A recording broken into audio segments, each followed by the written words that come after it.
Appreciate you taking the time. Congratulations on Oh, the thank you headlining very much. tour. How cool is that? Man, it's been a long time coming. It's kind of like it's hard to believe we haven't done that yet, but I'm excited for it. Obviously, just to have my own thing. Yeah, so first ever Canadian US headline tour coming to a honky tonk near you. When you finally got word that this was going to happen, it was signed, it was a go. Where were you? I feel like I was in Nashville and we're talking about it quite a bit, and I was just at home and I was like, man, this is real. So I got to reach out to the band and like it's confirmed this is happening. My agent set it up, and this is the routing sheet, and it's pretty crazy. And then all of a sudden you're getting the bus all lined up, and it's all glamorous until you start seeing the paycheck getting cut up. But Because you're in charge now. and the reason we do it though is the fans, right? You get as a Canadian artist, there's so many incredible festivals around that you get to go and play, and we've got to run those circuits, but we haven't really been able to give back to the fans that have supported it or supported us at those events and showed up. So this is my version of that is being able to go out and put on a show that's unique and special in every town. So I know you said it feels like it's been in the works for a while, but it hasn't been that long. You walked away from the family farm in 2017, right? Yeah, So, I mean, if 2026 Jade could talk to 2017 Jade, what would you say to him back then? oh man, Um, I'd say just keep on the grind. Honestly, that's what it is. At the end of the day, there's so much talent, especially when you get to Nashville. You realize that you're not really a super talent over there. It's just filled with so many incredible musicians. But I think it's just working hard, keeping your head down, and remembering that there might be like a ton of work behind it, but you get to go out and do something that you really love. And not a lot of people can say that. I think that if you're in a position or a job where you're enjoying it, I mean that's if your work is fun, then you're doing it right. And was there a moment, because that's a big decision to make, right? To go all in on a music career, it's a lot. But was there a moment where you thought, okay, you know what? This was the right choice. This is going to work out the way I wanted it to. Yeah, I think there's been a few of those moments, and I think you have peaks and valleys in this career where you feel like you're stalling, and then all of a sudden something big happens, and you're like, man, I'm on top of the world again. For me, I think there's a few moments. There's one in particular that I'll always remember, and it gets me a bit emotional. Is that I'd gone on my first ever tour across Canada.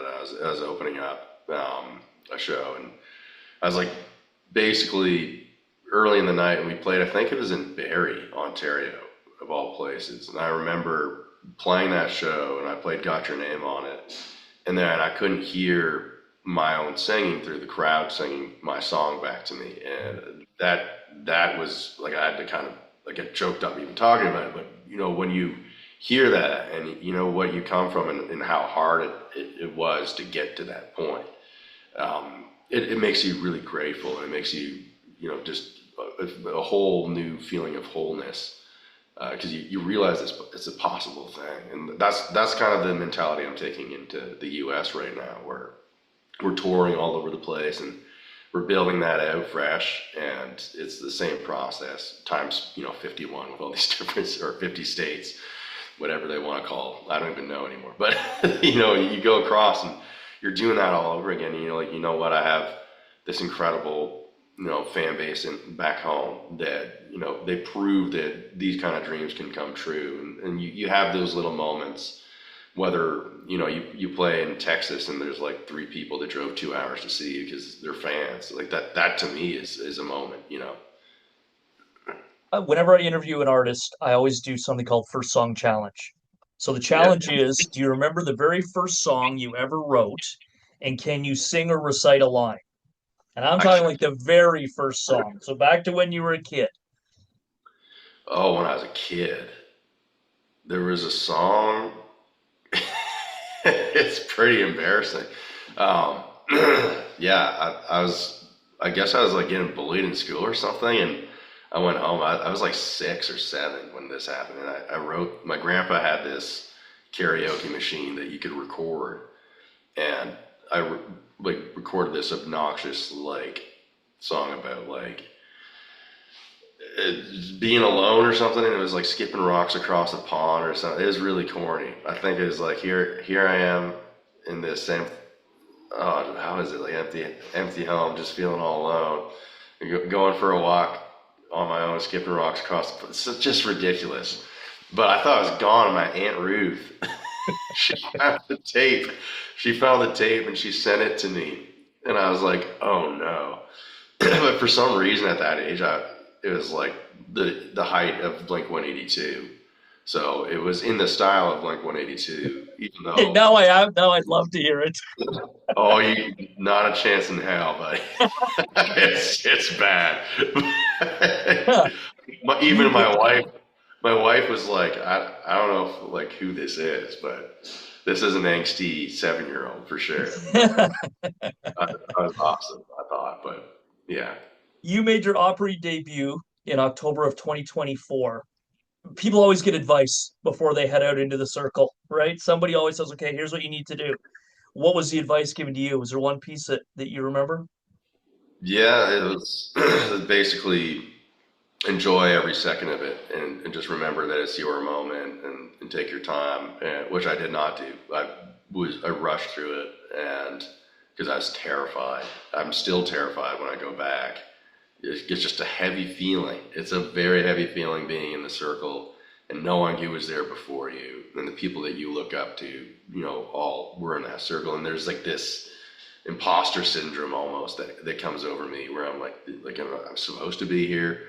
Like this is where Randy Travis used to stand. This is where Hank Williams used to be. Like all these different things go through your head. And for me, I think the advice I should have taken it, I'm still trying to hold true to it, where you just slow it down and appreciate it. I think this last one a couple weeks ago, I was able to do that a little bit, almost to the point where I rambled on too long, but it was Was still it fun. giving you the rap?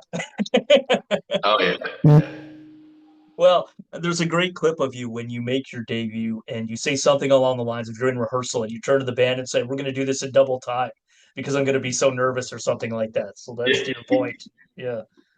No, it's true. There was one time we went, and it was funny because my guitar player in my band will listen in when I'm playing because it's the opera band, and this new song that we're releasing, I lead the charge with the acoustic guitar. It's like if there's a lick that I do, and like he was complimenting. He's like, I thought that like one of the Opry guys was playing it is really good. Except I knew it was you the second that I heard the intro to that song because it was done at like 200 beats per minute. So I was like, yeah, So the tour coming to a honky tonk near you, it wraps up basically a hometown show, 20 minutes from where you grew up. I'm yeah, assuming that was done by design. a little bit. Yeah, we're trying to like stretch it further east and stuff, but it just didn't really work out for this run. But we will at some point. But for me, I think ending there would be perfect, just because that's kind of in the area where it all started out for me, and it would feel like a little bit full circle to kind of end it where it began. And do you think you'll be more nervous at that show than maybe some of the others? I feel like yes and no. I feel that it'll be interesting playing to a crowd of people that I probably know all of their faces, but in the same length, it might make me feel more comfortable. But it's certainly it'll be an interesting thing because you don't really get to play in an audience where like I know every single person here, and there's like maybe over the course of my entire life, everyone that I've met is going to be there, including my sixth grade teacher. So she is coming. She bought a ticket. I was about to say you probably gave out more free tickets for that show than any other show. Oh You'll be no. losing money on that show.